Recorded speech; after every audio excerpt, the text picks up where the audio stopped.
மணக்க ருசிக்க அம்மா சமையல் மசாலா ஐட்டம்ஸ் ஊறுகாய் ஐட்டம்ஸ் நம்மக்கிட்ட கிடைக்குது. நீங்கள் கீழே வந்து நம்பர் கொடுக்குறேன், நம்பரில் காண்டாக்ட் பண்ணுங்கள். வணக்கம், நான் உங்கள் அம்மா சமையல் மீனாட்சி. இன்றைக்கி நம்ம சூப்பரான கோலா மீன் குழம்பு தான் வைக்க போகிறோம்.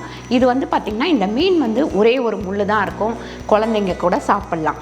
இது வந்து ரொம்ப டேஸ்ட்டாக இருக்கும். குழம்பு பார்த்திங்கன்னா ரொம்ப டேஸ்ட்டாக இருக்கும். வாங்க கோலா மீன் குழம்பு எப்படி வைக்கிறதுன்னு பார்க்கலாம். ஒரு 5 ஸ்பூன் அளவுக்கு நல்லெண்ணெய் ஊற்றிக்கலாம். இப்போ நான் 1.5 ஸ்பூன் அளவுக்கு வடகம் சேர்த்துக்கலாம்.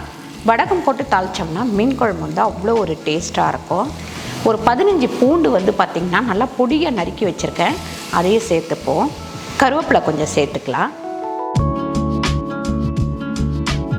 நல்லா இந்த வடகம் போட்டு தாளிக்கும் போது நல்ல வாசனையாக இருக்கும் மீன் குழம்பு. அதுக்கடுத்து இந்த சின்ன வெங்காயம் நான் கிட்டத்தட்ட ஒரு 200 கிராம் சின்ன வெங்காயத்தை பொடியாக நறுக்கி வச்சுருக்கேன், அதையும் சேர்த்துப்போம். ஒரு 2 ஸ்பூன் அளவுக்கு கல்லுப்பு சேர்த்துக்கலாம். வெங்காயம் வந்து நல்லா வதங்கட்டும்.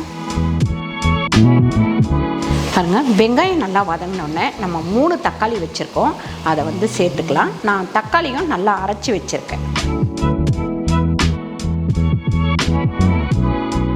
இதுலேயே ஒரு 1/2 ஸ்பூன் கிட்ட மஞ்சத்தூள் சேர்த்துக்கலாம்.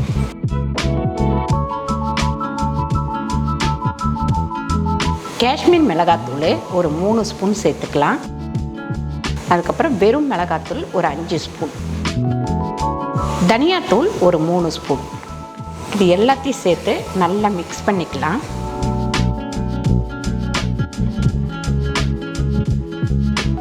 மிளகா வாடை போகிற வரைக்கும் இது கொஞ்சம் வதக்கிக்கணும். அப்போ தான் மீன் குழம்பு வந்து ஒரு டேஸ்ட் வந்து நல்லாயிருக்கும். நான் ஒரு 150 கிராம் புளி வந்து கரைச்சி எடுத்து வச்சுருக்கேன், அதை இதில் சேர்த்துருவோம். இப்போ இதுக்கு தேவையான அளவு நம்ம தண்ணி ஊற்றிக்கலாம். கொஞ்சம் தண்ணியாகவே இருக்கட்டும், அப்போ தான் நமக்கு கொதித்து வரும்போது நல்லா திக்னஸாக கிடைக்கும்.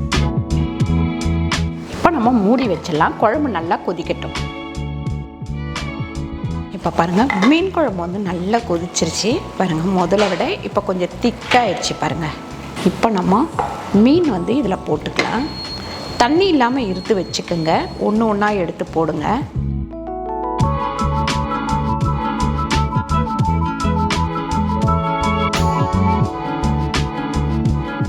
மீன் போட்டதுக்கப்புறம் இந்த மாதிரி கிண்டி விட்டுக்கோங்க. கிண்டி விட்டுட்டு மறுபடியும் மூடிடலாம். பாருங்கள், இந்த மாதிரி ஒரு கொதி கொதித்தாலே போதும், ரொம்பலாம் கொதிக்க வேண்டாம். மீன் போட்டதுக்கப்புறம் பாருங்கள், மீன் வந்து டக்குன்னு வெந்துடும். இப்போ அடுப்பை ஆஃப் பண்ணிவிடுவோம், வேறு ஒரு பாத்திரத்தில் ஊற்றிக்கலாம்.